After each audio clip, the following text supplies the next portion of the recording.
Saya sampaikan selamat sore buat kita semua. Salam sejahtera dari kasih Tuhan kita Yesus Kristus.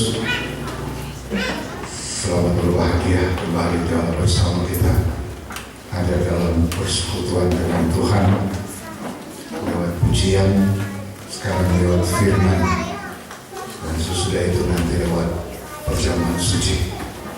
Biar kita dapat menyerap, menikmati segala yang baik yang dijanjikan oleh Tuhan, yang menjadi kebutuhan kita di zaman akhir ini, supaya hati kita makin diperkuat oleh kasih karunia, bukan diperkuat oleh perkara-perkara yang lahiriah, yang kelihatan, yang sifatnya hanya sementara.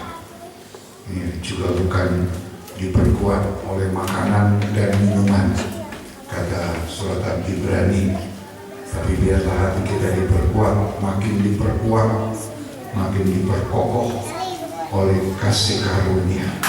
Sebab hidup dalam kasih karunia itu artinya kita dapat menerima apapun yang tadinya tidak layak kita terima, tapi kita bisa menerimanya karena kasih karunia.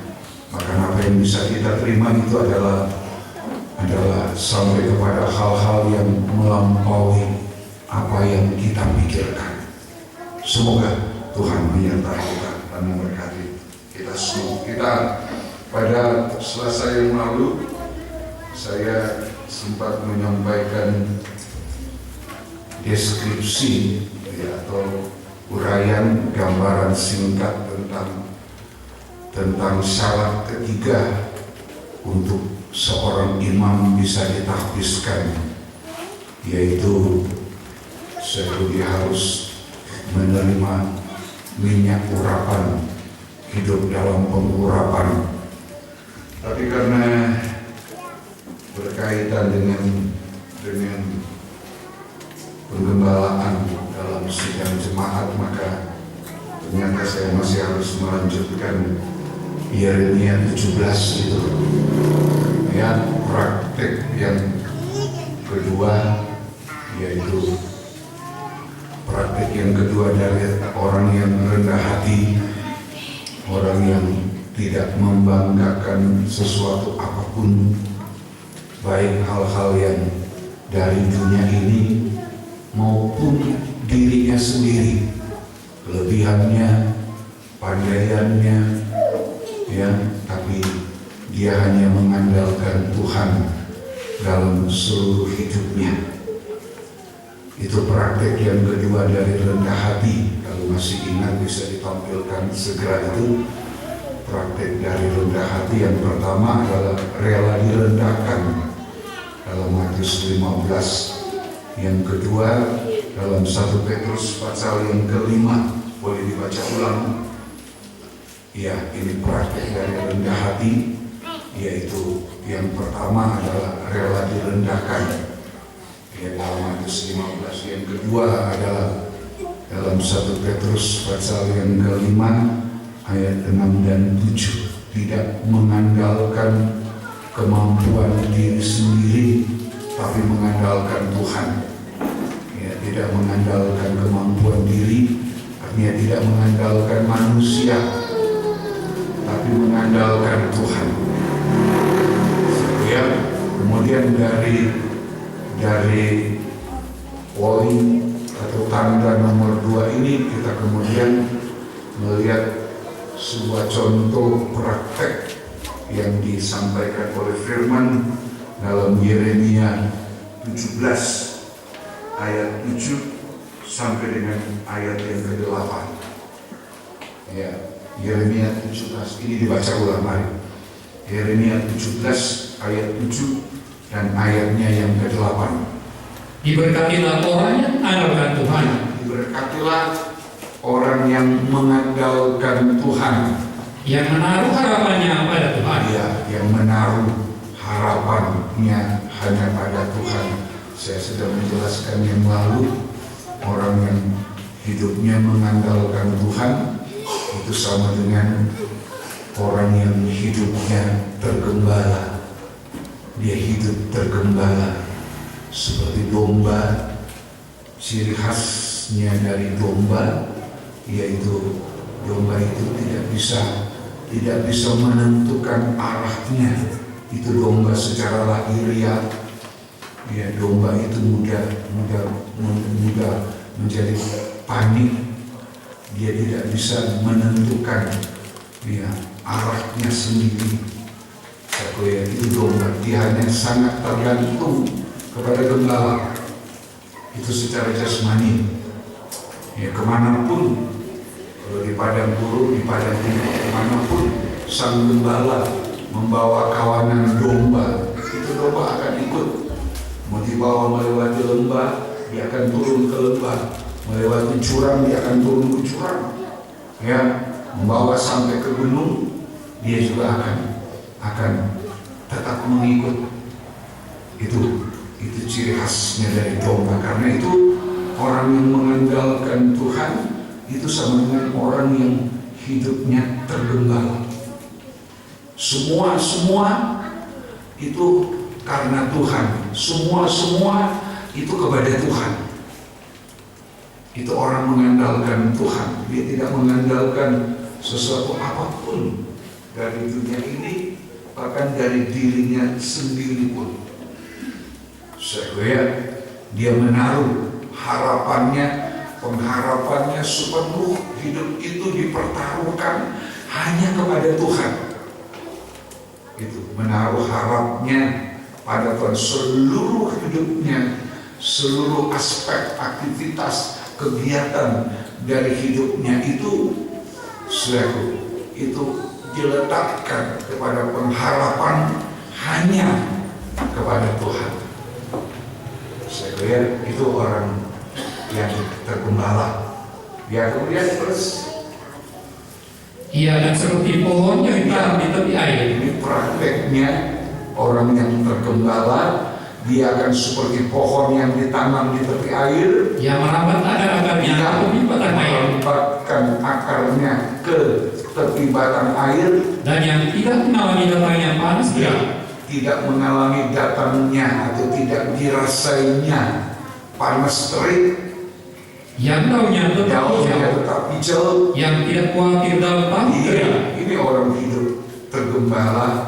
Dia tidak khawatir sekalipun menghadapi tahun-tahun yang kering. Ini mengingatkan kita kepada situasi Yusuf saat ada di Mesir. Ada 7 tahun kelimpahan, ada 7 tahun kekeringan. Tapi Yusuf yang adalah seorang seperti pohon yang ditanam di tepi air. Justru di tengah-tengah tahun-tahun yang kering itu, di tengah-tengah tahun yang kering, justru ternyata bahwa pemeliharaan secara ajaib itu dinyatakan, dibuktikan oleh Tuhan untuk orang yang mengandalkan Tuhan. Itu Yusuf. Saya lihat dia hanya hidup mengandalkan Tuhan, ya. Dan yang tidak berhenti menghasilkan buah. Sampai ketika Yusuf pun dijual, kemudian dilemparkan ke dalam penjara, Yusuf tetap seperti pohon yang tidak berhenti menghasilkan buah. Sebab di penjara pun dia menjadi orang yang dikasihi oleh sipir penjara. Sampai kepada kepala penjara mempercayakan, saya mengangkat Yusuf, mempercayakan, memberi kepercayaan yang besar kepada Yusuf. Karena Yusuf menjadi orang yang dikasihi, dipercaya. Itu contoh, tapi saya tidak mau bahas soal Yusuf. Lain kali kita akan periksa soal Yusuf. Ya, saya ada kerinduan. Mungkin nanti akan sampai ke situ. Kita mau bahas tentang Yusuf yang berkaitan dengan pengorbanannya. Ya, tapi saya tidak tahu kapan. Tapi kita bahas ini dulu. Ya, haleluya. Orang yang mengandalkan Tuhan, hidup yang tergembala, Itu prakteknya adalah yang pertama, dia seperti pohon ditanam di tepi air. Sudah saya jelaskan, itu adalah suatu orang yang tekun, ditanam di tepi air. Itu orang yang tekun, bertekun di dalam penggembalaan. Hasilnya adalah akarnya mampu merambat sampai ke batang air. Sumber dari kehidupan, ya, kehidupan yang bertekun ditanam di tepi air, bertekun dalam penggembalaan, itu akan menghasilkan akar hidupnya, itu akan mencapai air hidup. Batang air itu sesungguhnya itu adalah air hidup. Dibaca pada ayat yang ke-13 Yeremia 17 tadi, ayat 13. Ya, 17 ayat 13. Ya, harapan Ya, Israel. harapan Israel. Tuhan, semua orang yang meninggikan Semua orang yang meninggalkan Engkau akan menjadi malu. akan menjadi malu. Orang-orang yang menyimpang daripada akan kenyamanan di negeri. Sebab mereka telah meninggalkan sumber air yang hidup, yakni Tuhan. Ya, sumber air hidup, yakni Tuhan. Nah, orang yang tekun dalam penggembalaan ditanam di tepi air, itu akarnya itu akan mencapai ini, sumber air hidup. Sumber air hidup, yaitu Tuhan. Saya Tuhan yang Kisah Rasul mengatakan, saku kita ini dijadikan oleh Tuhan. Haleluya. Dia memberikan kita hidup, kita nafas. Dia memberikan segala sesuatu kepada kita. Saku, haleluya. Kita bisa hidup, kita bisa bergerak, adalah supaya kita bisa menemukan Dia, bisa mencari Dia, bisa menemukan, bisa bersekutu dengan Dia. Itu Tuhan, sumber air hidup. Dia sumber hidup kita.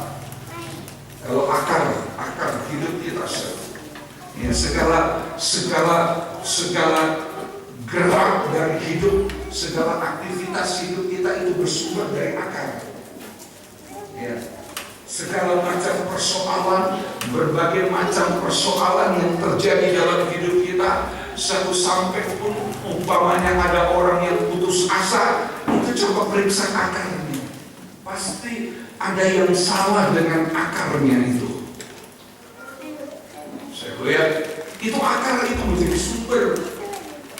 Saya lihat sumber ketidakbahagiaan bukan karena orang itu kurang hartanya, tidak memiliki harta, akal. Jadi yang menjadi sumber kebahagiaan, sumber keberhasilan, tapi sumber ketidakbahagiaan, sumber ketidakharmonisan, sumber kegagalan dan sebagainya, itu ada pada akar. Saya lihat itu ada pada akar. Kemana akar itu diletakkan? Kemana akar hidup kita itu merambat? Tadi saya bilang orang tidak merasa bahagia, sebenarnya bukan karena dia kurang uang, kurang harta dan lain sebagainya. Bukan itu. Bukan karena itu, tapi di dalam akar hidupnya yang ada di dalam hatinya, itu dia dihantui dengan kekhawatiran, dengan ketakutan. Bagaimana saya nanti, bagaimana masa depan saya, bagaimana ini, bagaimana kalau terjadi ini, terjadi begitu. Bukan soal banyak atau sedikit, bukan, tetapi akarnya. Kalau akar kita benar, akar kita merambat, kita seperti pohon hidup tergembala, dan akar kita ada pada sumber air hidup, maka air hidup itulah Tuhan yang mengajarkan, yang menciptakan, memberi nafas, memberi segala sesuatu kepada kita. Itu yang nanti sepenuhnya akan mengendalikan hidupnya kita ini. Itu akar. Tidak ada tanaman, tidak ada pohon yang bisa hidup tanpa akar, kecuali tanaman plastik. Tapi kalau dia merupakan tanaman hidup, itu akar itu akan sangat menentukan gerak dari tumbuhan, gerak pertumbuhannya, proses pertumbuhan dari tanaman itu akan sangat ditentukan oleh akar. Kalau sekali lagi, kalau akar kita mencapai sumber air hidup, Yeremia 17 mengatakan itu adalah Tuhan, maka hidup kita ini suatu sepenuhnya itu ada di dalam kendali dari Tuhan, bukan dikendalikan oleh hal-hal yang ada di dalam dunia ini. Bukan, saudaraku. Kalau akar kita ada pada dunia ini, begitu dunia mengalami kegoncangan, begitu dunia mengalami kerusakan, kita rusak. Begitu dunia ditimpa resesi, kita juga mengalami. Suatu iman kita juga mengalami resesi. Saudaraku ya. Kalau akar kita ada pada dunia, tapi kalau akar itu ada pada Tuhan, tadi ada yang mengatakan dari Allah tidak ada yang mustahil. Saudaraku ya, itu akar kita harus ke sana. Dia yang menjadikan kita. Saudaraku, dia mau kita hidup, kita mencari dia. Kisah Rasul 17. Kisah Rasul 17. Ini yang saya baca-baca tadi ketika duduk sebelum mulai. Ya, Kisah Rasul 17. Haleluya. Kisah Rasul 17 ayat 25b. Ayat 25b. Ya, sampai dengan ayat 28.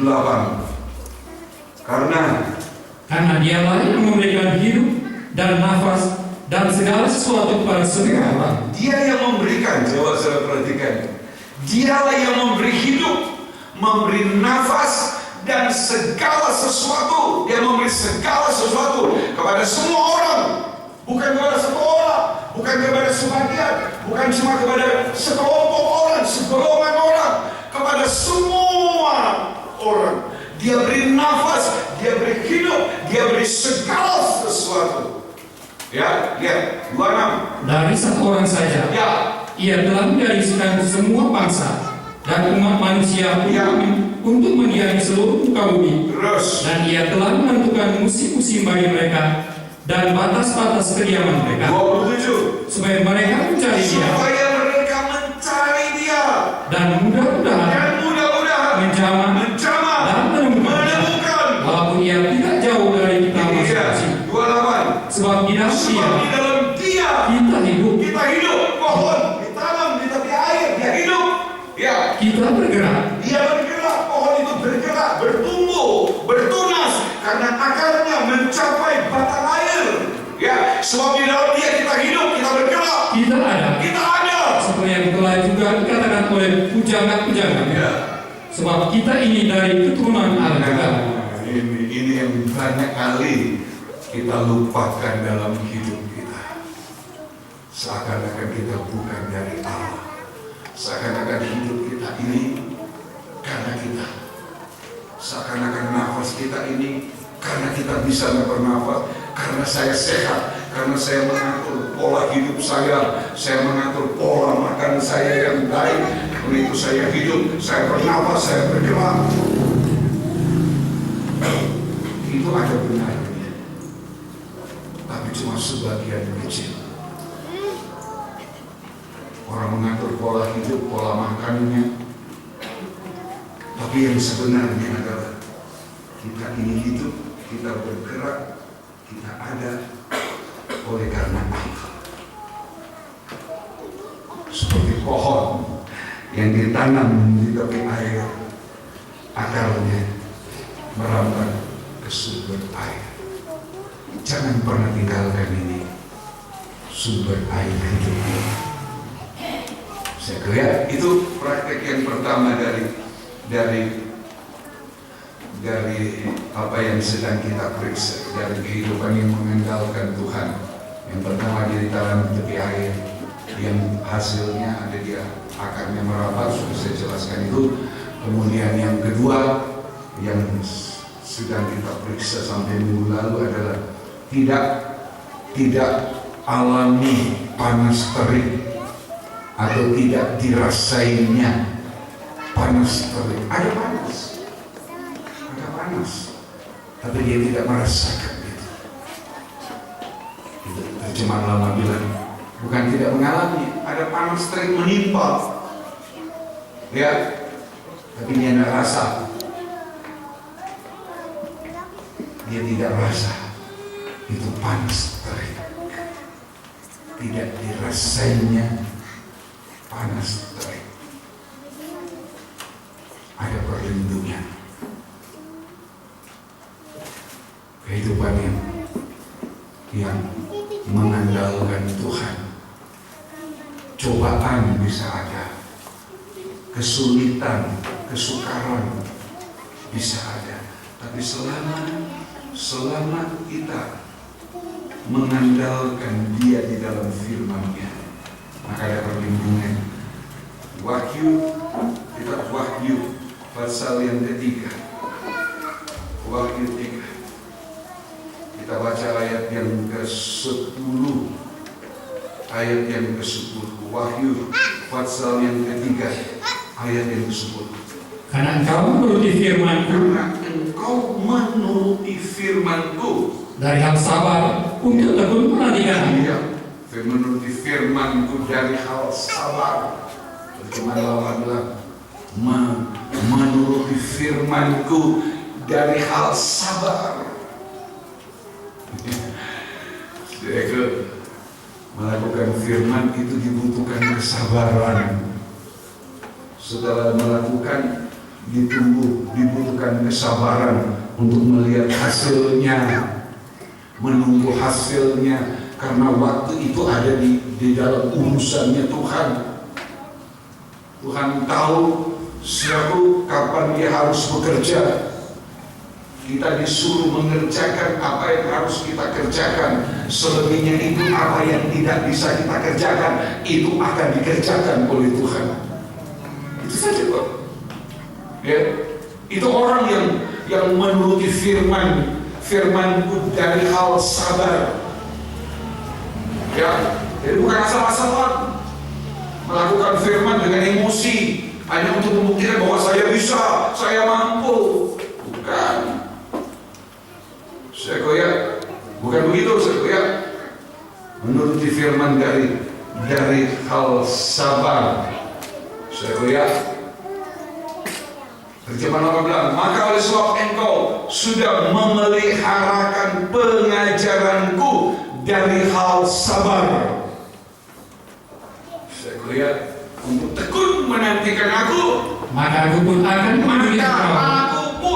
melindungi engkau dari hari pencobaan yang akan datang atas seluruh dunia untuk mencobai mereka yang diam di bumi. Cobaan ada, tapi Tuhan bilang aku melindungi. Tidak dirasainya panas cobaan. Itu beda, Pak. Mengalami dan tidak dirasainya, ya. Lain kalau coba, aduh, panas sekali. Kali kalau kita taruh sampai ada putar kipas, saya bilang ini ada pasang kipas angin panas. Beliau bilang, jauh, ini enak ini, ya. Banyak kali baru bilang, ini enak ini. Mau dibandingkan di Bitung Lembeh panas sekali, ini enak ini. Nah, saya merasakan panas, jendela dibuka, putar kipas angin. Tapi dia nggak rasa. Itu pengertian. Terjemahan baru bilang tidak mengalami datangnya panas terik. Terjemahan lama bilang tidak dirasainya. Ini hanya permainan kata saja antara terjemahan lama dan terjemahan baru. Ya, tapi mempunyai pengertian. Bisa sama pengertian, tapi juga bisa pengertian berbanding. Ya, tidak dirasanya ada panas, tapi dia tidak rasakan ini ada cobaan yang akan menimpa seluruh bumi. Tapi Tuhan bilang, oleh karena engkau menuruti firman-Ku, pengajaran-Ku dari hal sabar, maka aku melindungi. dilindungi dari cobaan. Cobaan yang besar, cobaan yang menimpa seluruh dunia ini. Bukan cobaan kesulitan, kesukaran, kekurangan makan, kelaparan dan lain sebagainya, tapi cobaan yang menimpa dunia ini kegelapan yang ketiga yang terjadi dalam Alkitab itu adalah cobaan pada masa siksaan Antikris selama 3,5 tahun. Ini akan menimpa siapa saja, menimpa seluruh dunia. Kalau kelaparan hanya sebagian.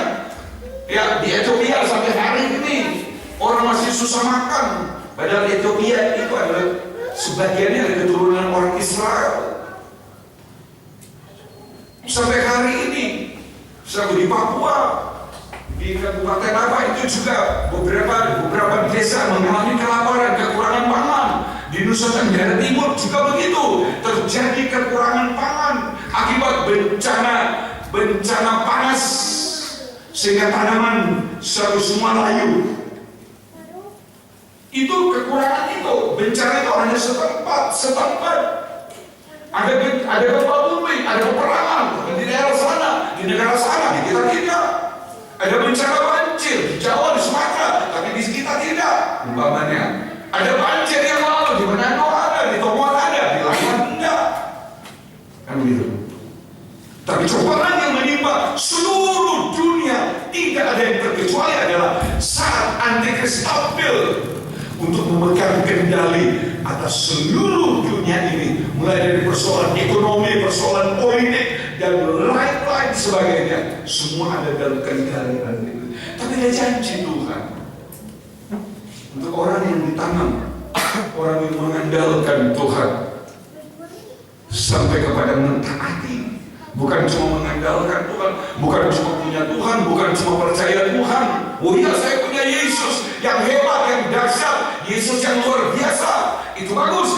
Tapi orang yang percaya Tuhan, percayanya dilanjutkan dengan tindakan, praktek, perbuatan, melaksanakan firman Tuhan. Itu yang membedakan kita dengan setan. Setan percaya Tuhan, kita percaya. Yang membedakan kita dengan setan itu adalah kita percaya dan kita mentaati firman. Iblis percaya tapi selalu menentang firman.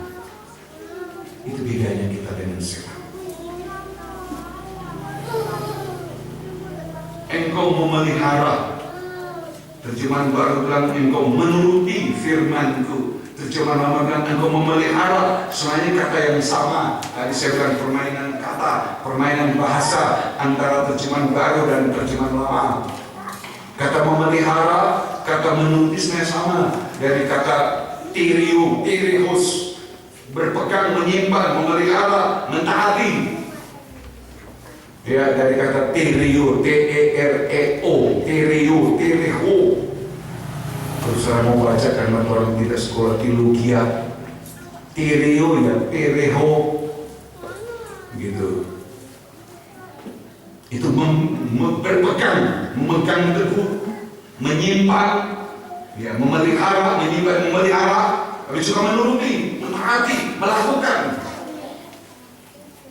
Tuhan berikan jaminan. Dia seperti orang yang hidup seperti pohon yang ditanam di tepi air, yang tidak mengalami, tidak dirasainya panas terik. Ada janji perlindungan yang luar biasa. Di Tumaratas minggu yang lalu saya mengatakan, kalau kita mendengar firman, kita mengerti, itu kemurahan. Tapi kalau kita melakukan firman dan kita berubah, itu keajaiban, itu mujizat. Mendengar dan mengerti itu kemurahan. Karena tidak semua orang mendengar firman dan bisa mengerti. Tapi ketika dia mendengar dan dia mengerti firman, itu kemurahan. Tapi orang yang mengerti, orang berpegang pada firman, kemudian melakukan firman dan dia berubah, itu mujizat. Mujizat yang terbesar, seperti air yang dirubah menjadi anggur, itu mujizat.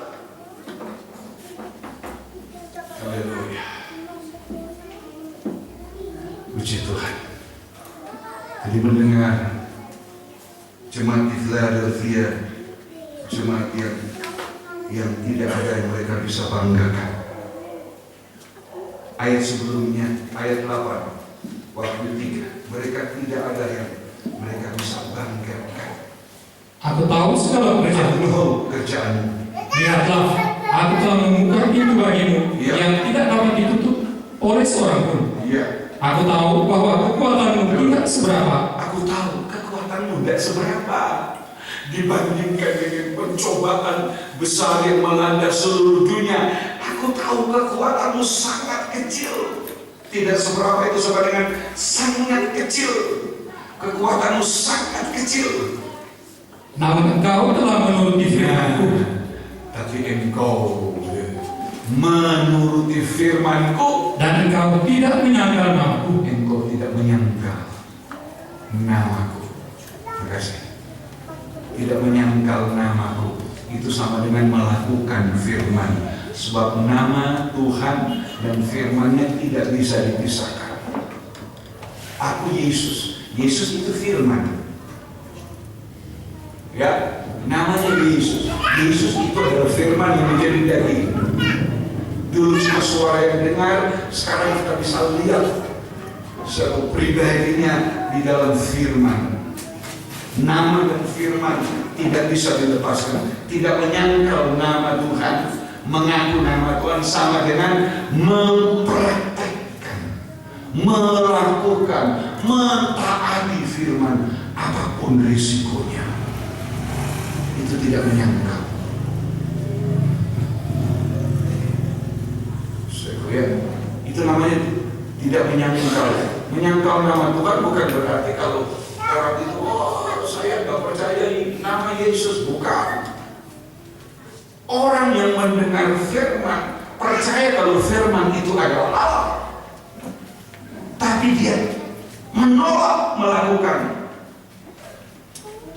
Sebenarnya itu adalah orang yang menyangkal Tuhan. Coba kita sebagai orang tua suruh anak kita pikir ini, dia semua menyangkal. Oh enggak, kita harus semua begini-begini. Dia tidak bilang menolak orang tuanya. Dia tidak mengatakan, dia tidak mengakui lagi orang tuanya. Enggak, bukan. Tapi apa yang disuruh dia tidak mau. Malah yang bicara anak. Kita disebut ini tukang menyangkal. Bilang begini, kan begitu. Bilang begitu, kan begini. Orang tua akan bilang anaknya tukang menyangkal. Jadi menyangkal nama Tuhan bukan karena orang tidak percaya menolak nama Tuhan. Enggak. Kalau kita tidak mentaati firman, itu sama dengan kita sesungguhnya sedang menyangkal nama Tuhan di dalam firman-Nya. Karena firman dan namanya tidak bisa dipisahkan. Jadi menyangkal Tuhan bukan kalau tidak mengaku Yesus, tidak mau mentaati firman, tidak mau melakukan firman. Kita lebih memilih melakukan kehendak kita sendiri. Kita lebih memilih menuruti kehendak kita sendiri daripada kehendak Allah. Itu sudah menyangkal.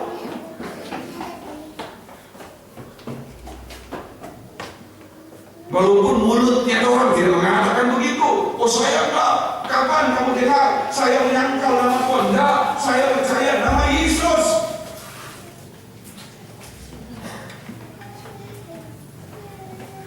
Ya. Tapi bukan soal menyebut nama Yesus menyangkal. Saya lihat. Tadi saya katakan ketika kita menolak untuk mentaati firman, ketika orang menolak untuk hidup di dalam jalannya Tuhan, ketika kita menolak untuk hidup tergembala oleh firman, ketika orang menolak untuk menghormati firman, itu sebenarnya adalah bentuk dari penyangkalan kita kepada nama Tuhan. Titus pasal 1 ayat yang terakhir, ayat 16. Titus pasal 1. Haleluya. Mereka mengaku mengenal Allah. Mereka mengaku. Mereka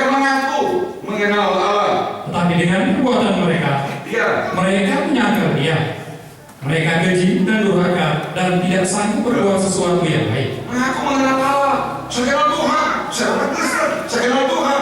Nama Yesus selalu saya sebut dalam doa. Nama Yesus selalu ada dalam pujianku, dalam nyanyianku siang atau malam. Nama Yesus ada dalam penyembahanku. Oke, betul. Rasul Paulus pada Titus, mereka mengaku mengenal Allah, tapi dengan perbuatan mereka menyangkal. Perbuatan yang tidak salah dengan firman, perbuatan yang tidak menghormati firman, perbuatan yang sudah mengesampingkan firman dari hidupnya. Ada banyak kali kita lakukan, walaupun kita mengaku menghargai firman, tapi ada kalanya di hal-hal saat kita dalam cobaan, saat kita ada dalam masalah, sadar atau tidak, banyak kali kita mengesampingkan firman, kita mengemukakan, mengutamakan ego kita, kebenaran kita. Walaupun kita mengaku kita orang setia dengan Tuhan, orang yang taat kepada Tuhan, tapi saya mau katakan, kesetiaan kita kepada Tuhan karena apa? Kita mau setia ibadah, kita mau setia melayani Dia. Motivasi setianya kita itu apa? Apa yang mendorong kita menjadi orang yang setia sehingga kita mengatakan saya tidak menyangkal Tuhan? Saya kira ada banyak hal yang mendorong orang menjadi setia. Ada banyak sebab, ada banyak alasan si A, si B, si C mendorong dia menjadi setia. Tapi bukan karena dia mengasihi Tuhan. Ada orang yang setia kepada Tuhan supaya apa? Supaya berhasil dalam hidupnya. Ada orang menjadi setia kepada Tuhan kenapa? Supaya diberkati oleh Tuhan. Kesetiaannya, motivasinya berkat. Kesetiaannya, motivasinya apa? Apa itu setia kita? Apa itu ketaatan kita? Ada orang mau taat pada firman hanya untuk apa? Supaya ditolong Tuhan.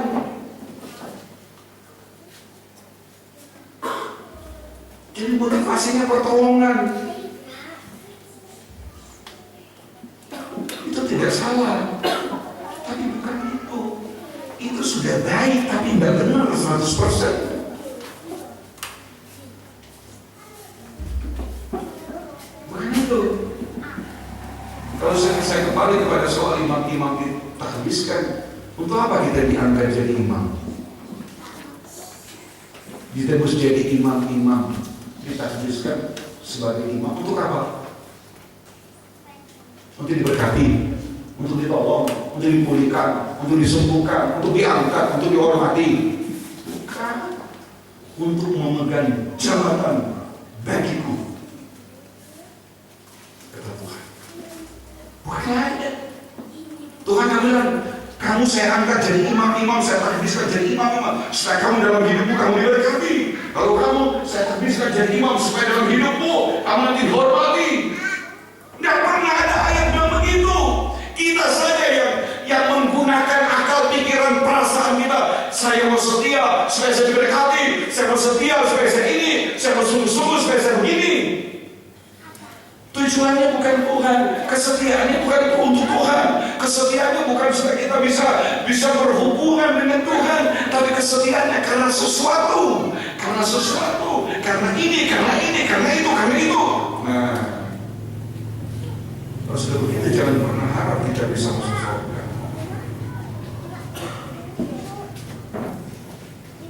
Ya? Oh, masa begitu? Karena dia sudah berpikir, masa begitu? Ayo kita ditakdiskan supaya mereka memegang jabatan imam bagiku. Kata Tuhan. Cuma satu kalimat.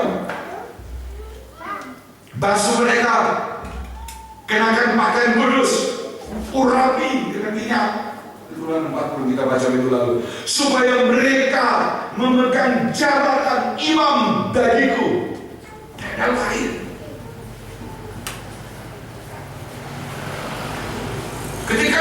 Ketika orang Israel dari suku Lewi ditakbiskan memegang jabatan imam, maka segala persoalan yang menyangkut persoalan hidup mereka secara jasmani itu urusan Tuhan, menjadi urusan Tuhan, bukan urusan mereka, urusan Tuhan.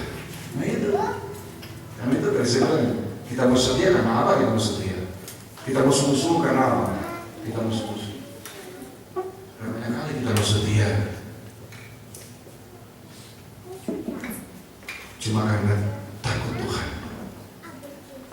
Takut Tuhan itu betul, harus takut Tuhan.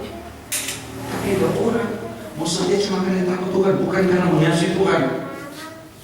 Ya, beda tak takut dengan mengasihi? Ya.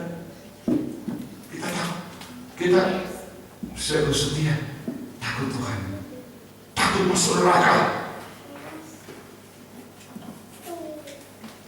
Dengan ada orang yang mengasihi Tuhan, begitu dia mengasihi Tuhan, 1 Yohanes 4 bilang, di dalam kasih tidak ada ketakutan.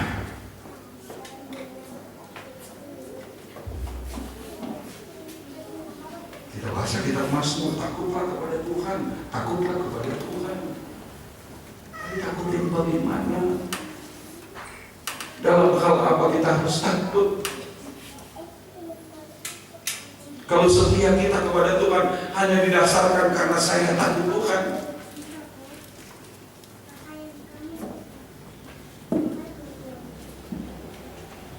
coba saudara pikir, kalau saya setia hanya karena saya takut masuk neraka,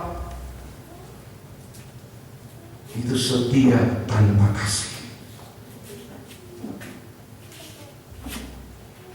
Yang diminta kita mengasihi Tuhan. Haleluya. Itu hukum yang terutama. Baik dalam kitab Taurat sampai dalam perjanjian baru, hukum kasih karunia. Kita diminta mengasihi.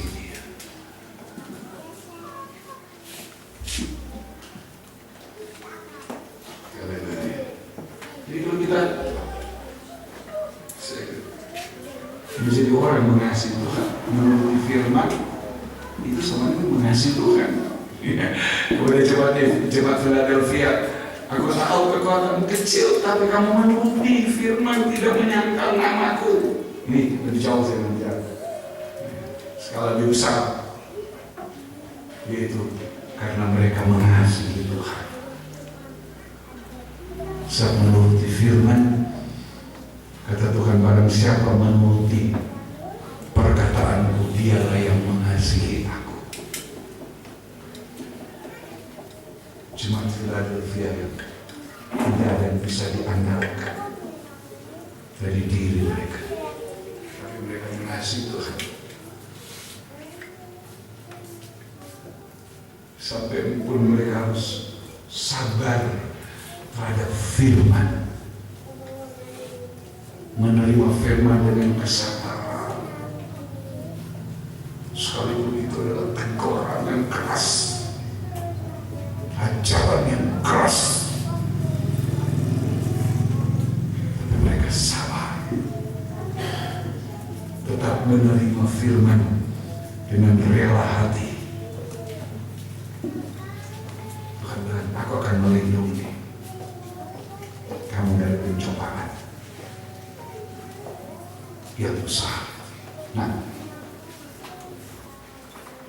untuk apa? Kalau kita dilindungi, Tuhan menjaga kita, melindungi kita. Cobaan yang besar, masa antikris 3,5 tahun, ada perlindungan untuk orang yang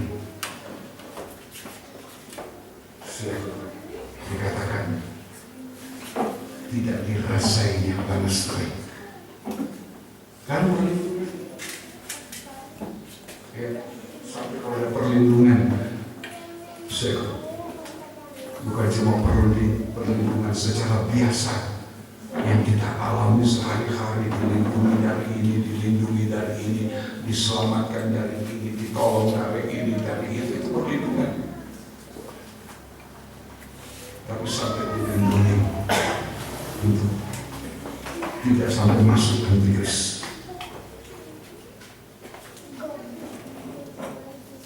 Ya, tapi bukan cuma sampai di situ.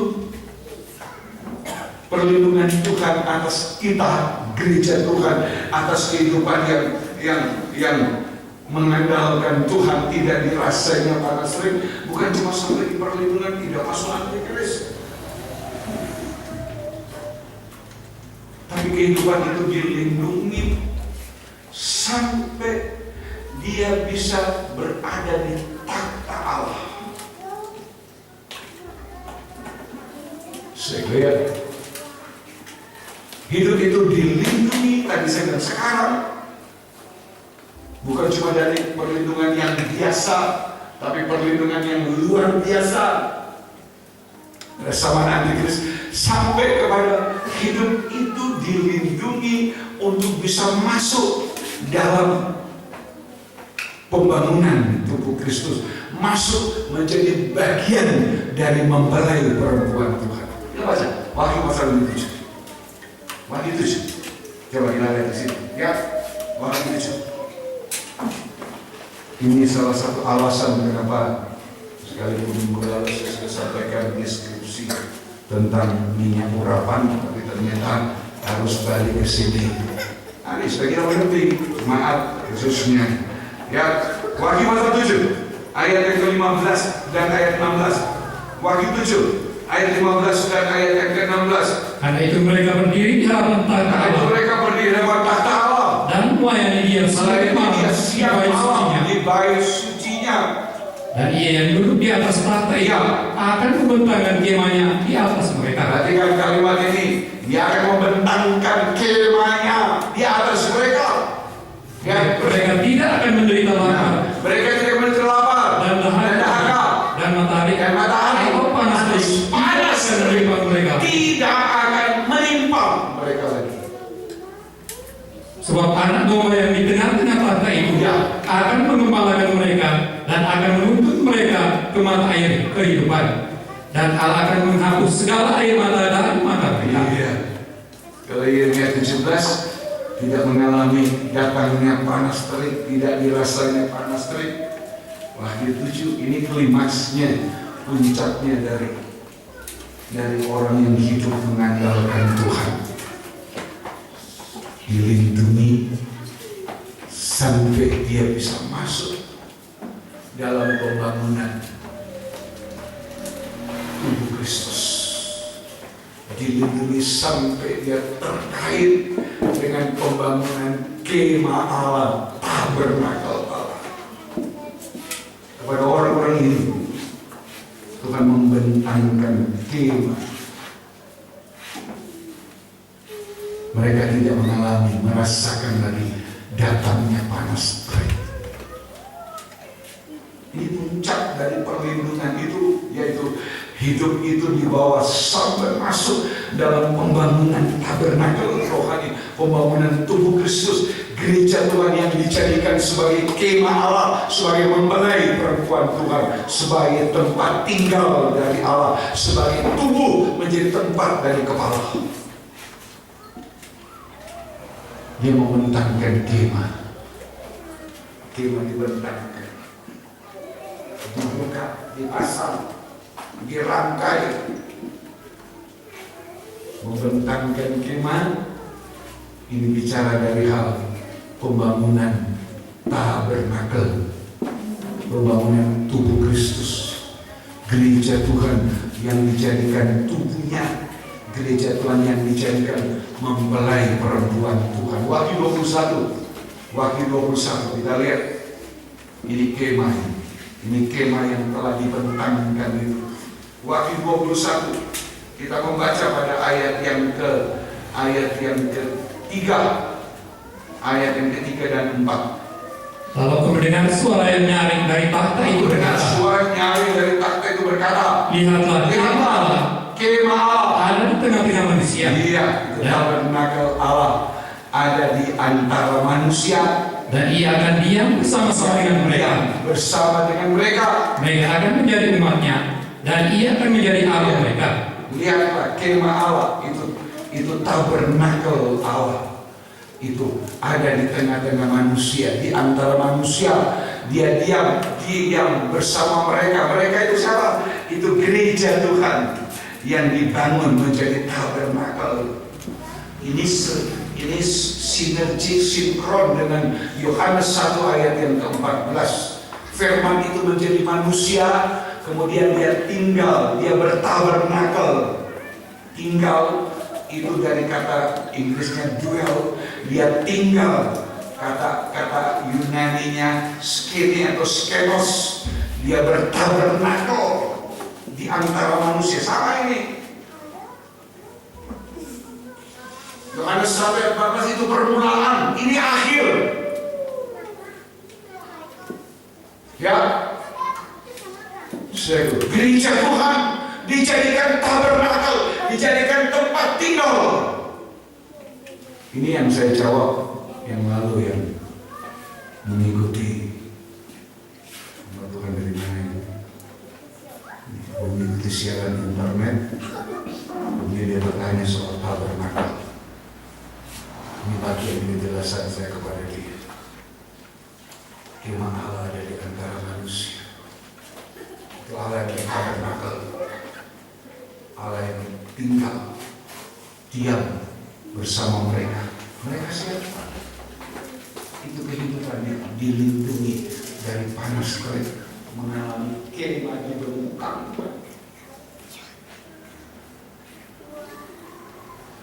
Mereka berada di bawah kemah, tidak dirasainya lagi panas terik karena Allah membentangkan kemahnya kepada mereka.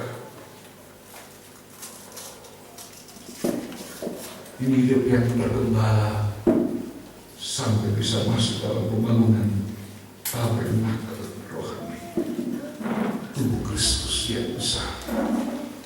Allah diam, Allah bertabernakel di dalam gereja Tuhan yang juga adalah tabernakel. Mereka menjadi umatnya dan ia menjadi Allah mereka. Dia kepala, gereja Tuhan menjadi tubuhnya, anggota-anggota tubuh itu umat Tuhan. Umatnya itu bentuknya tubuh Kristus terdiri dari sekian miliar anggota. Tidak tahu berapa miliar orang Kristen yang ada di dunia ini. Tapi kita harus tahu bahwa tidak semua orang Kristen itu bisa masuk surga, akan masuk surga. Tidak. Penduduk dunia ini mungkin 6 mau 7 miliar. Andai kata setengahnya saja itu orang Kristen, maka kita harus mulai tahu, percaya dari sekarang. Tidak semua orang Kristen itu masuk surga. Yang enggak. 1 Timotius 4 bilang orang gugur dari iman karena ajaran sesat. 2 Timotius 3 ayat 15, secara lahiriah mereka orang Kristen yang beribadah, pada dasarnya mereka menolak kuasa dan ibadah. 2 Timotius 4 ayat 3-4 itu orang Kristen yang membuka telinga bagi dongeng. Mereka menolak ajaran sesat. Mereka membuka telinga bagi dongeng. Itu orang-orang Kristen yang tidak bisa masuk surga. Saya bukan lagi. Tuhan Yesus bilang kepada orang banyak, firman yang sudah kamu dengar itu menjadi hakim. Ini diberitahu kepada kita bahwa tidak semua orang Kristen masuk surga. Ada yang gugur dari iman, ikut ajaran sesat, beribadah secara lahiriah, tapi menolak untuk berubah disucikan, mana bisa masuk surga? Saya bukan hakim, saya cuma memberitahu dari firman. Karena itu mari, kalau kita ada tempat di bawah kemah, ayo letakkan hidup bagaikan pohon yang ditanam di tepi air, akarnya sampai ke batang air. Gunakan kesempatan ini selagi akar hidup masih merambat.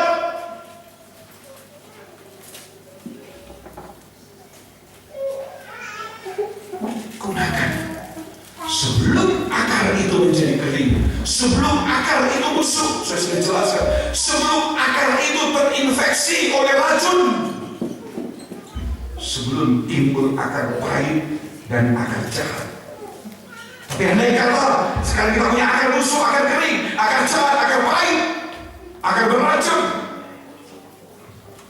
tapi masih ada akar, Tuhan berkuasa merubah akar itu. Tuhan berkuasa mengendalikan,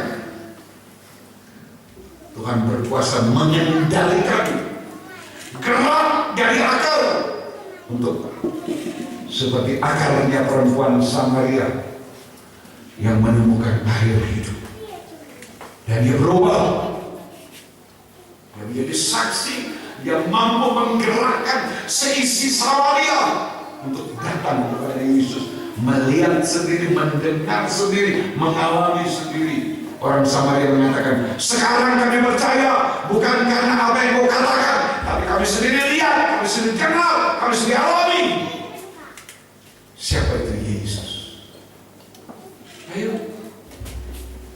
kalau kita punya akar yang benar-benar, ayo Tuhan mau kendalikan akar itu.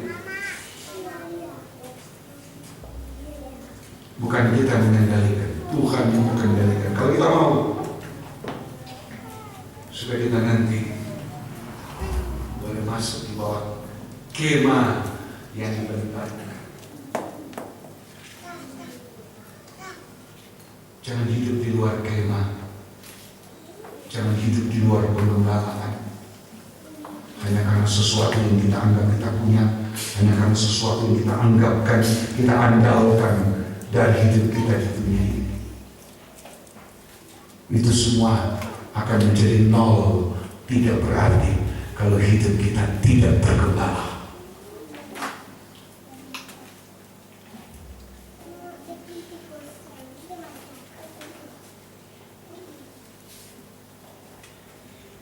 Sudah tahu,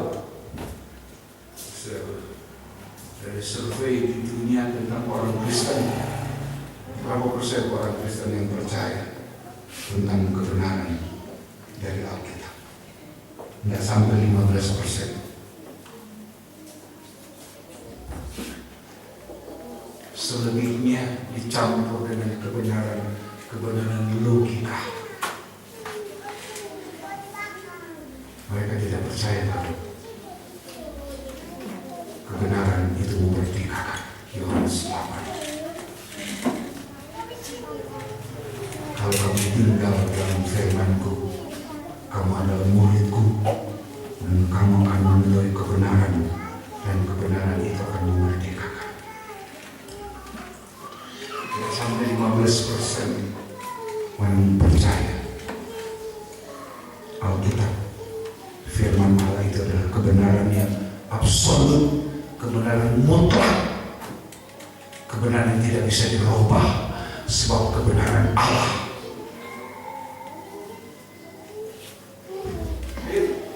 Kalau kita, tadi saya bilang, kalau kita mendengar firman, kita bisa mengerti. Itu kemurahan. Tapi ketika kita mengerti, mempraktekannya, dan kita alami, itu mujizat.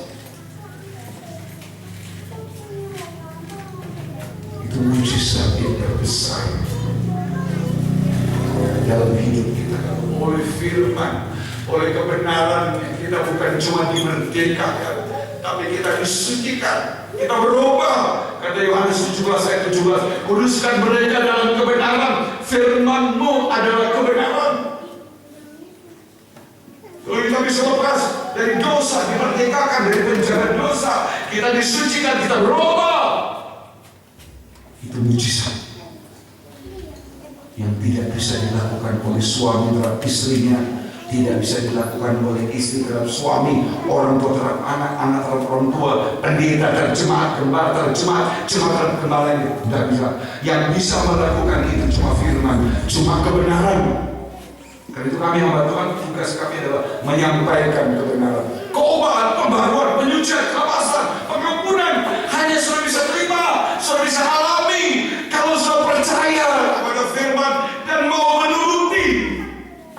Tetapi tidak, bukan pendeta yang membuat sudah berubah, Yesus dalam firman-Nya. Saya menjadi seorang nabi palsu kalau saya mengatakan saudara berubah karena saya nabi palsu. Saya bicara terus terang aja. Bisa merubah seseorang dari orang berdosa jadi orang benar, dari orang itu najis, kotor, disucikan, dibaharui. Itu cuma Tuhan, cuma Yesus di dalam firman-Nya. Firman yang kita belajar hormati dari waktu ke waktu. Firman yang kita belajar, kita mengasihi firman dari waktu ke waktu. Itu yang membuat kita bisa berubah. Tuhan, saya tidak, saudaraku, jangan selalu berharap berpikir saya bisa berubah. Saudara jemaat di sini, jemaat atas, enggak. Saya bilang saya jadi nabi palsu kalau saya mengatakan semua berubah karena saya.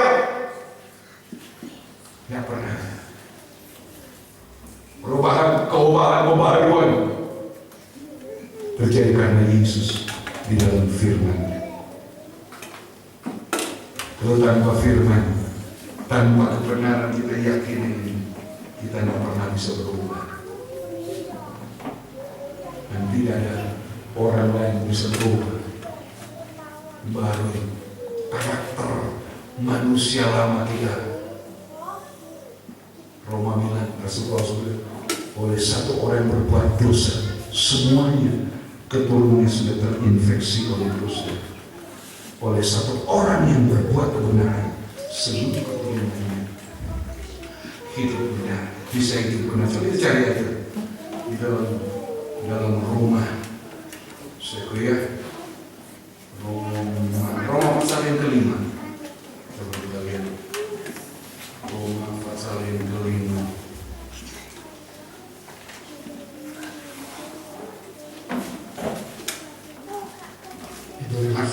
Ayat yang ke-12. Ya, ayat nomor ke-12. Sebab itu sama seperti dosa telah masuk dalam dunia oleh satu orang, dan oleh dosa itu juga maut, demikianlah maut itu telah berjalan kepada semua orang, karena semua orang telah berbuat dosa. Ayat yang 15. Tetapi karunia Allah tidaklah sama dengan pelanggaran Allah. Sebab jika karena pelanggaran satu orang, semua orang telah jatuh di dalam kuasa maut, terus jauh lebih besar lagi kasih karunia Allah dan karunia-Nya yang dilimpahkannya atas semua orang karena satu orang, yaitu Yesus Kristus. Haleluya. Ayat yang ke-17. Ayat 17. Sebab jika oleh dosa satu orang maut telah berkuasa oleh satu orang itu, maka lebih benar lagi mereka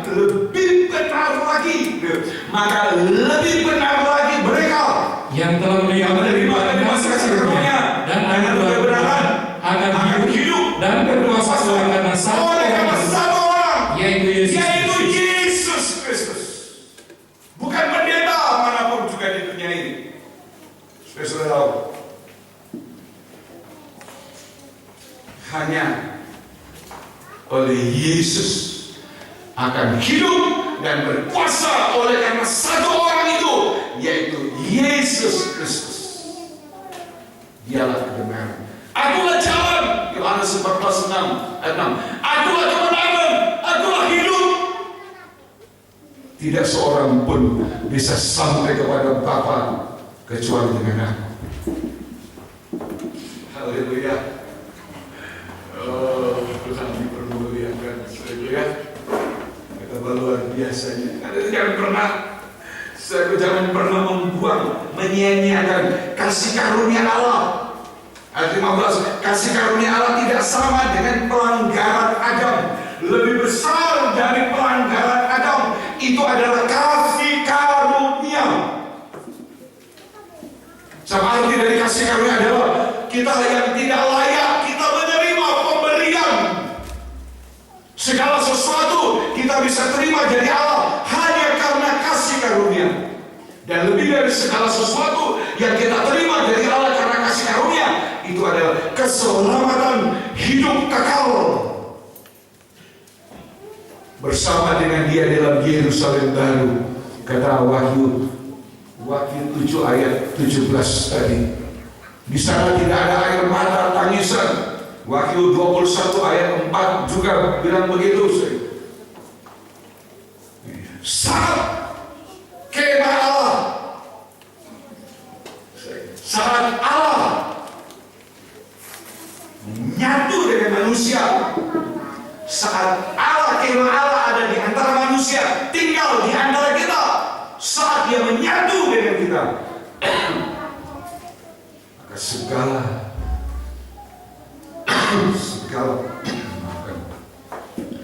segala tanda-tanda dari dunia ini, tanda manusia lama, itu menjadi nol, ditiadakan. Tidak lagi ada air mata, pergabungan, ratap tangis, dan lain-lain sebagainya. Semua dijadikan baru. Dan yang membuat kita baru adalah kalau akar kita mencapai sumber air atau air kehidupan. Karena itu ikut Tuhan, melayani Tuhan jangan karena kebiasaan, jangan kebiasaan itu membosankan. Segala sesuatu yang biasa itu membosankan, menjemukan. Mau ibadah, mau pelayanan, pengorbanan,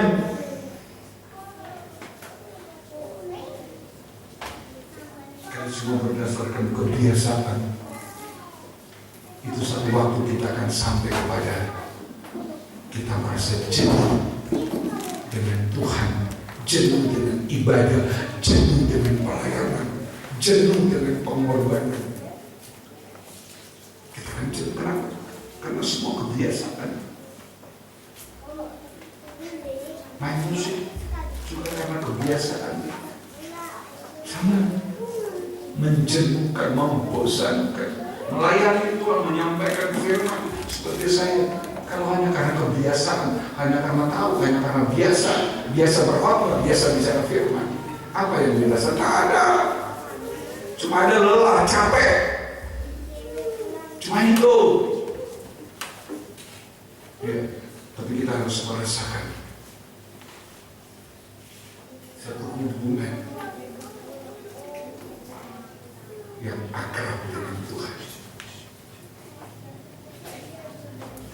Itulah yang kita rasakan. Murid-murid terus sekalian, murid Tuhan. Di mana Tuhan pergi kodolnya ada ikut. Apa Tuhan makan kodolnya makan. Setiap hari bersama Yesus. Yesus mau kemana? Yesus mau kemana? Setiap hari. Tapi apakah itu membuat mereka mengasihi Tuhan? Sungguh-sungguh tidak. Kebiasaan. Justru mereka menentang Tuhan, menolak Tuhan, tidak percaya, tidak mau mengerti. Itu murid-murid. Filipus pun yang sekian lama sampai Tuhan heran. Filipus sudah sekian lama. Engkau ikut aku tapi engkau tidak mengenal aku. Kenapa? Ikutnya kebiasaan, melayani kebiasaan. Yang penting baca firman, ada bahan khotbah. Kan begitu. Kalau pendeta, kalau gembala. Tapi tidak merasakan. Jemaat juga begitu. Yang penting dengan firman, oh ini kan pengajaran. Kita diajar, kita pengajaran. Yang penting dengan pengajaran. Tapi hasilnya itu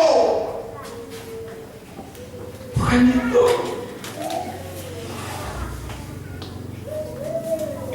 kerugian kita hari-hari ini, kerugian kita selama ini menghibur Tuhan. Ya, itu kerugian kita selama ini, kegagalan kita selama ini. Sesuatu yang dilakukan karena kebiasaan itu tanpa rasa. Orang yang musik sudah biasa kan? Coba tanya mereka main karena kebiasaan. Yang penting tangan bisa mencet tuts ini, kita bisa main, bisa pencet tali kita, selesai.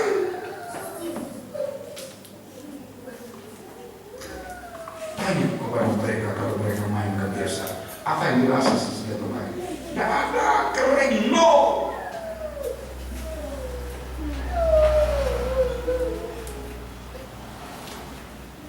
Apa yang kita alami ketika kita mendengar firman hidup berjam-jam? Ini penasaran murni. Umpamanya saya teriak begitu. Apa yang kita alami? Saya sudah tahu. Gembala tidak perlu bicara. Ini pengajaran Rasulullah. Orang diajarkan pengajaran. Biasanya mau. Sampai ke boleh-boleh. Bukan cuma percaya Tuhan, menentang Tuhan. Bahkan menyalahkan Tuhan.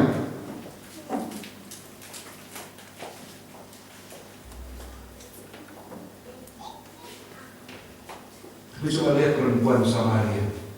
Sekali ketemu Tuhan, sekali saja ketemu Tuhan, dia masih berpikir Mesias akan datang. Kalau Mesias datang, dia akan memberitahukan kepada kami. Tapi Tuhan menyatakan diri secara pribadi, dia mengalami secara pribadi. Hasilnya apa? Dia berubah.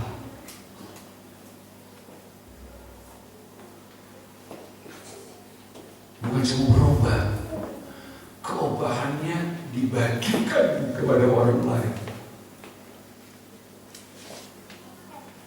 Dia menjadi berkat bagi Samaria. Karena mengalami hubungan yang dalam, hubungan intim dengan Tuhan. Saat bertemu Tuhan, saat dia mendengar Tuhan bilang, kalau engkau mengerti karunia Allah, engkau tentu sudah meminta kepadaku, dan aku memberi engkau air hidup. Engkau tidak akan haus lagi selama-lamanya. Perempuan itu bilang, kalau begitu berikan aku air itu. Dari mana? Baru dia dengar Tuhan bilang aku beri air hidup. Reaksinya cepat, berikan aku air hidup supaya aku tidak haus lagi, aku tidak usah datang ke sini lagi bolak-balik mengambil air yang tidak pernah memuaskan, malah melelahkan. Karena apa? Kebiasaannya pagi bawa kendi, bawa tempayan, ambil air. Sore datang lagi ke sumur Yakub. Kebiasaan tidak menghasilkan keobahan, tidak menghasilkan pembaruan, tidak menjadi berkat bagi orang lain. Untuk diri sendiri saja tidak menjadi berkat, apalagi untuk orang lain. Ya, untuk diri sendiri aja dia tidak puas. Bagaimana memuaskan orang lain kalau dianya sendiri saja yang setiap hari bolak-balik situ tidak puas? Bagaimana bisa memuaskan orang lain? Tapi sekali dia ketemu Tuhan, dengar Tuhan bicara air hidup. Tuhan bilang, boleh aku berikan, tapi pergi panggil suamimu. Aku memberi suami, benar katamu. 5 orang sudah menjadi suamimu, yang sekarang juga bukan suamimu. Dan Tuhan, engkau adalah nabi yang tahu segala sesuatu. Dia mengalami perhubungan yang luar biasa dalamnya, indahnya dengan Tuhan. Baru dengar sekali. Mungkin dari situ berapa kali dengar? Seminggu 3 kali. Tapi kalau tak masukkan perubahan, ayo hati-hati. Ya, murid-murid. perempuan Samaria mengalami kepuasan. Dia sibuk dengan Tuhan. Murid-murid pergi membeli makanan. Begitu datang, guru, ini makanan. Tuhan bilang, ada padaku makanan yang tidak kamu kenal.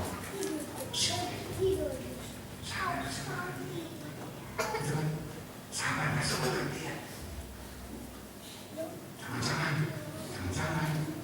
Mulai curiga itu orang. Sahabat saya makan nih. Coba. Gimana tempat? Kita lihat di sini. Mungkin kita akhiri di sini.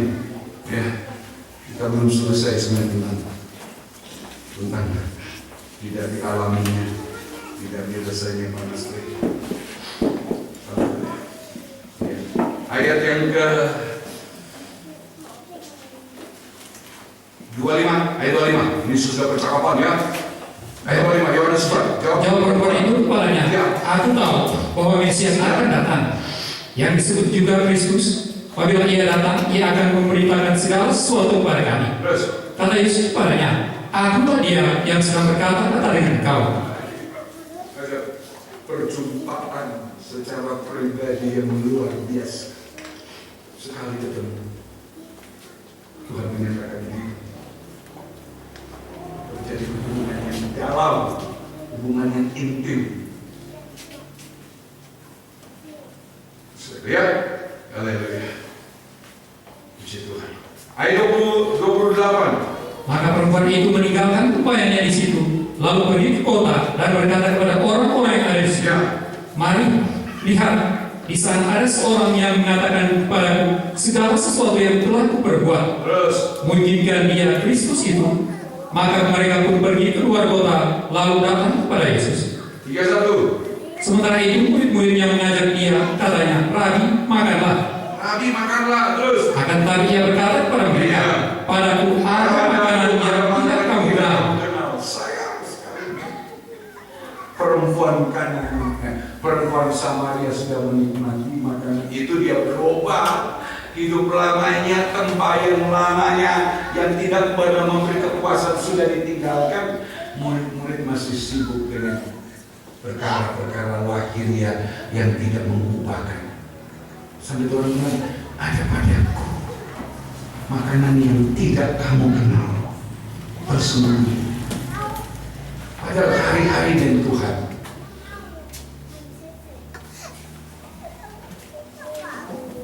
Tapi ada sesuatu yang tersembunyi dari mereka. Sementara perempuan Samaria, Tuhan bilang, hei perempuan, akulah dia. Ketika perempuan bilang, aku tahu kalau Mesias akan datang, dia yang disebut Kristus, dia akan memberitahukan kepada segala sesuatu kepada kami. Yesus bilang, akulah dia. Kenalan hubungan pribadi. Ini hubungan tanpa ragu. Saya bicara dari sini begini, bisa saja masih ada lagi. Bisa. Kalau saya lengah, saya akan mulai berpikir, inilah pemakaian Tuhan buat saya. Itu lagi dalam pemberitaan. Apalagi di saat menyampaikan firman terus punya pikiran perasaan. Siapa seperti saya? Itu lagi. Ini enggak ada. Pribadi. Aku.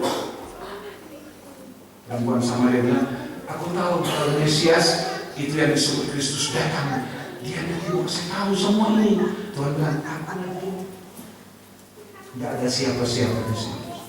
Hanya mereka berdua. Terjadi sesuatu hubungan intim secara rohani.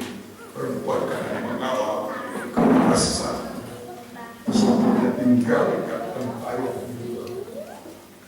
itu hidup yang berubah. Sekali dengar, sekali mengerti, sekali mengalami, berubah. Karena dia begitu percaya, dia tidak pakai tanya-tanya siapa. Kalau orang Entah 100 kali mendengar, mungkin cuma 2 kali itu percaya. Itu orang Kristen sekarang. Ya, sama dengan murid-murid. Mereka terluput dari perkara yang indah. Mereka terluput dari keumpahan. Mereka terluput dari pemulihan. Mereka terlepas dari pembaharuan yang dikerjakan oleh Tuhan. Justru kepada orang kafir, orang yang hidup dalam dosa kenajisan. Mereka masih sibuk, guru, ini makanan, kami sudah lelah, berjuang pergi di sana, membelikan ini untuk guru, karena kami mengasihi, karena kami tahu Tuhan lapar, kami datang ini. Tuhan bilang, ada padaku makanan yang tidak kamu kenal. Ayat yang ke-40, ayat yang ke-39. Dan banyak orang Samaria dari kota itu telah mencari percaya kepadanya karena perkataan perempuan itu. Ya, karena perkataan, kesaksiannya, dia bicara tentang Kristus yang mengubahkan. Dia bukan bicara tentang dia berhasil, dia tidak bicara tentang dia sukses, tapi dia bicara tentang Kristus. Percaya kepadanya karena perkataan perempuan itu bersaksi. Ia mengatakan kepadaku, Yesus berbicara kepadaku segala sesuatu yang telah diperbuat tentang dosaku.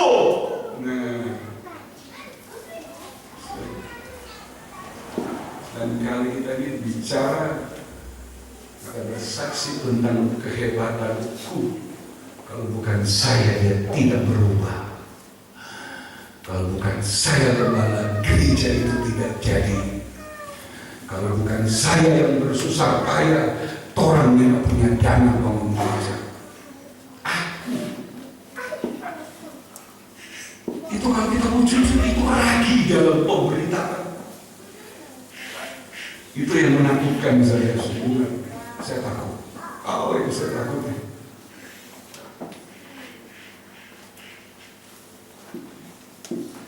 Kalau saya mengatakan, saudara, ini kemurahan Tuhan, Tuhan pakai saya, dia berubah, Tuhan pakai saya, gereja jadi, Tuhan pakai saya, kita dapat dana. Jadi yang ditampilkan saya, itu lagi. Saya itu siapa? Itu manusia daging yang masih ditandai banyak kelemahan, banyak kekurangan. Tapi perempuan Samaria, iya, itu Yesus.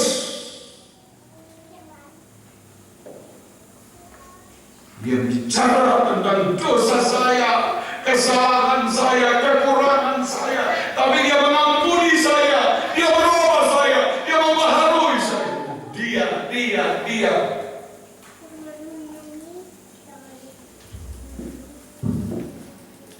Betul. Ketika orang-orang Samaria itu sampai kepada Yesus, Nah, ini kan perempuan Samaria bersaksi bukan menolong orang kepada dia supaya dia dianggap hebat, enggak. Bersaksi supaya orang datang kepada Yesus. Dia bukan apa-apa. Saya ini bukan siapa-siapa. Kalau saya berubah soal kemurahan, tapi kamu sendiri datang, alami sendiri.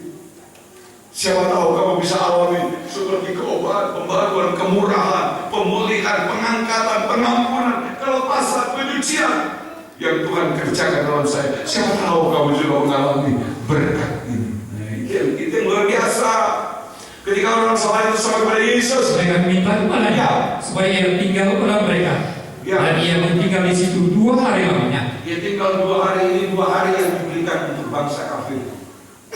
2 dinar yang dibayarkan oleh orang Samaria yang baik hati dalam Injil Lukas, mengobati orang yang dirampok penyamun, dibawa di tempat penginapan, dikasih 2 dinar, sama. Nanti lain kata Yesus. Itu 2 hari untuk bangsa kafir. 2000 tahun zaman Allah, zaman kemudahan untuk dijadikan. Itu waktu 2 hari Tuhan gunakan waktu 2 hari untuk bangsa kafir. Itu kita ini bangsa bukan Yahudi. Dia tinggal di situ 2 hari. Itu itu sama dengan 2000 tahun.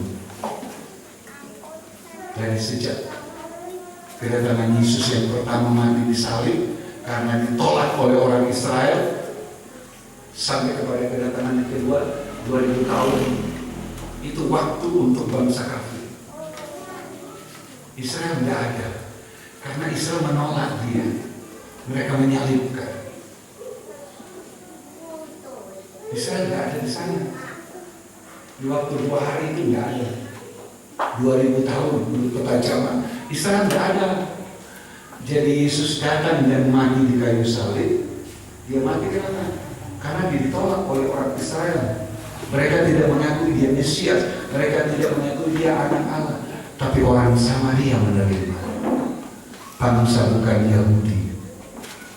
Samaria itu blasteran, campuran, bukan Israel. Itu ada di utara. Kerajaan Israel terbagi dua, ya. Israel dan Yehuda. Kerajaan Yehuda, Israel yang di utara itu semuanya. Samaria itu blasteran, campuran. Mereka menolak. 2 hari Tuhan gunakan untuk bangsa kafir. Orang sampai hari ini orang masih masuk di antara 2 hari. Sama dengan 2 hari Yesus tinggal di antara orang Samaria. Haleluya, Tuhan. Dan lebih banyak lagi orang yang Lebih banyak lagi orang yang menjadi percaya karena firman, bukan mujizat. Karena perkataan, karena kebenarannya, bukan tanda ajaib. Orang Yahudi, ahli Taurat, orang Farisi selalu minta tanda. Mereka tidak percaya kepada Tuhan. Setiap perkataannya dibantah. Mereka meminta mujizat. Tapi orang Samaria percaya kepadanya karena firman perkataan. Terus dan mereka berkata, dan mereka kemudian bersaksi lagi kepada firman itu. Kami percaya. Sekarang percaya. Tetapi bukan lagi karena apa yang Bukan apa kata orang. Matius 16. Bukan seperti yang kau katakan. Sebab kami sendiri telah mendengar Sebab dia. kami sendiri alami sendiri. Bukan apa kata orang. Kami alami sendiri. Dan kami tahu bahwa dia benar-benar juru selamat. Ya. Mereka menerima Yesus waktu itu sebagai Tuhan dan Juru Selamat. Bukan kata orang. Ya, beri lagi. Ini hubungan intim dalam roh. Sekali mendengar, tapi murid-murid kebiasaan. Melayani kebiasaan, makan bersama Tuhan juga karena kebiasaan. Tidak ada hal-hal yang indah. Kalau ibadah kita kebiasaan, pelayanan kita kebiasaan, kita tidak merasakan hubungan intim dengan Tuhan. Kita tidak merasakan hadiratnya. Kita tidak merasakan tangan kasihnya menjamah kita, menjamah hidup, menjamah nikah, rumah tangga, menjamah persoalan. Itu terlewat.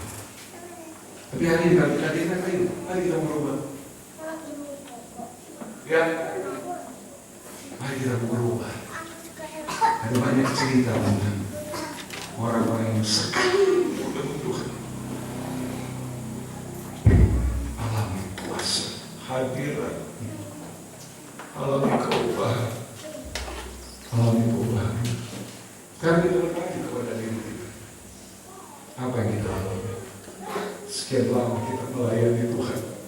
Sekian lama kita hidup dalam pengajaran. Apa yang kita alami? Merasakan hubungan intim dengan Tuhan dalam roh ketika beribadah. Merasakan Tuhan begitu.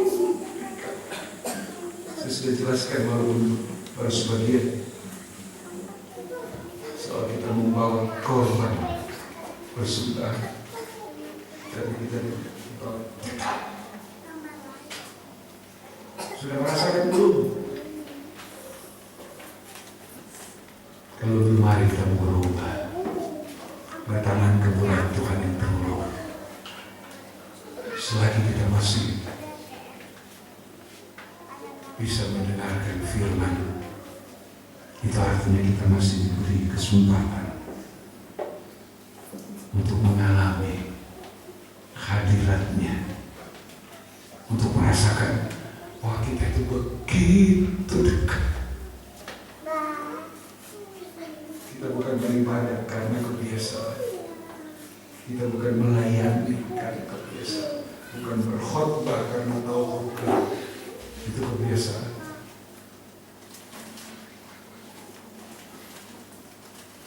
Tapi karena kita punya hubungan istimewa, relationship, kita punya berhubungan yang istimewa dengan Tuhan. Sebagai suami, sebagai istri, bisa punya pengalaman yang berbeda dalam hubungannya dengan Tuhan. Anak-anak, orang tua, siapapun, kita harus punya. Harus. Jangan hidup ini ikut Tuhan, melayani Tuhan seperti murid-murid. Walaupun memang kemudian di akhir perjalanan Yesus mereka dirubah. Tapi apa yang digambarkan oleh Alkitab, oleh firman Allah dalam pengikutan pelayanan mereka kepada Tuhan, itu adalah jauh dari takaran Tuhan. Di awal perjalanan sudah bertengkar, di akhir perjalanan Tuhan mau ke Yerusalem bertengkar tentang siapa yang lebih besar. Sampai Tuhan, mestinya mereka malu. Sampai Tuhan harus ambil anak kecil, taruh di antara mereka. Siapa yang tidak berbalik, ditolak seperti anak kecil, tidak masuk surga. Sampai Tuhan begitu. Pengajaran cukup, pengalaman dalam pelayanan cukup, tapi juga tidak berubah. Sampai Tuhan harus ambil anak kecil, lihat ini. Ayo, kita punya waktu. Kita masih dengarkan sampai malam ini. Kita punya waktu untuk sama-sama terus berubah. Saya menyampaikan bukan berarti saya sudah benar. Mas, tadi saya bilang bisa saja masih ada lagi dalam pemberitaan saya yang saya tidak sadari. Kalau saya sadar, saya akan tidak akan melakukan. Tapi bisa saya tanpa sadar. Ya, karena kalau semua banyak kekurangan, karena itu ayo kita lihat Yesus, kita berubah karena Yesus, karena firman-Nya, karena kasih karunia. Tuhan memberkati kita semua. Kita bangkit berdiri. Haleluya. Saat Dia berjalan, hadapi persoalan.